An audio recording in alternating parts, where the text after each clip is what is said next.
Hi, do you ever feel like you're losing yourself in your relationship?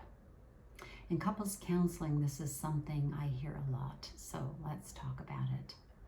As individuals, we have hobbies and interests that spark joy for us, that bring us pleasure, that make us feel alive.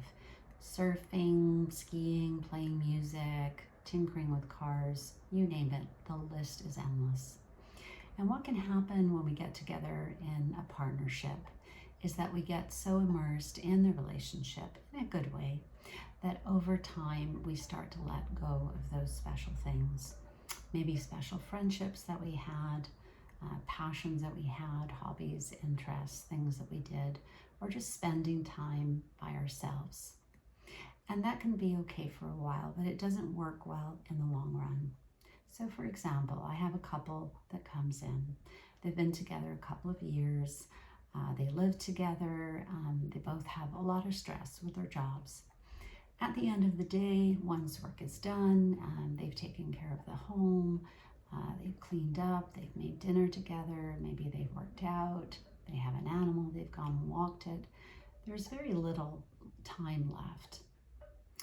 And so they tell me that they've started to feel more and more irritated with one another. There have been a lot more arguments. They're feeling really frustrated and more disconnected. And as I speak to them, I find out that one partner used to have something he or she was really passionate about. And that because the relationship became so all consuming, that person, that they let that interest go.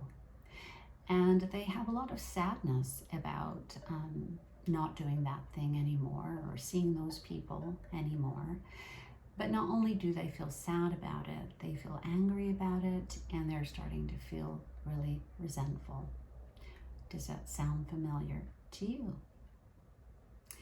Now, obviously, if we're going to be in a successful relationship with somebody else, we're going to have to make that adjustment from being a single person to being a couple.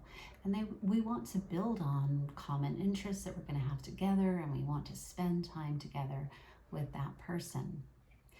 But what is really important is that we keep in mind that we have to hold on to our sense of self in a relationship for it to be healthy. And so we have to constantly be balancing what we need for ourselves, our individual needs, with what we need as a couple. And of course, doing that for our partner as well. And I would have you consider that if you're in a relationship where your individual needs are not supported, that might not be the best match for you. It may even be that your partner struggles with something called emotional dependence.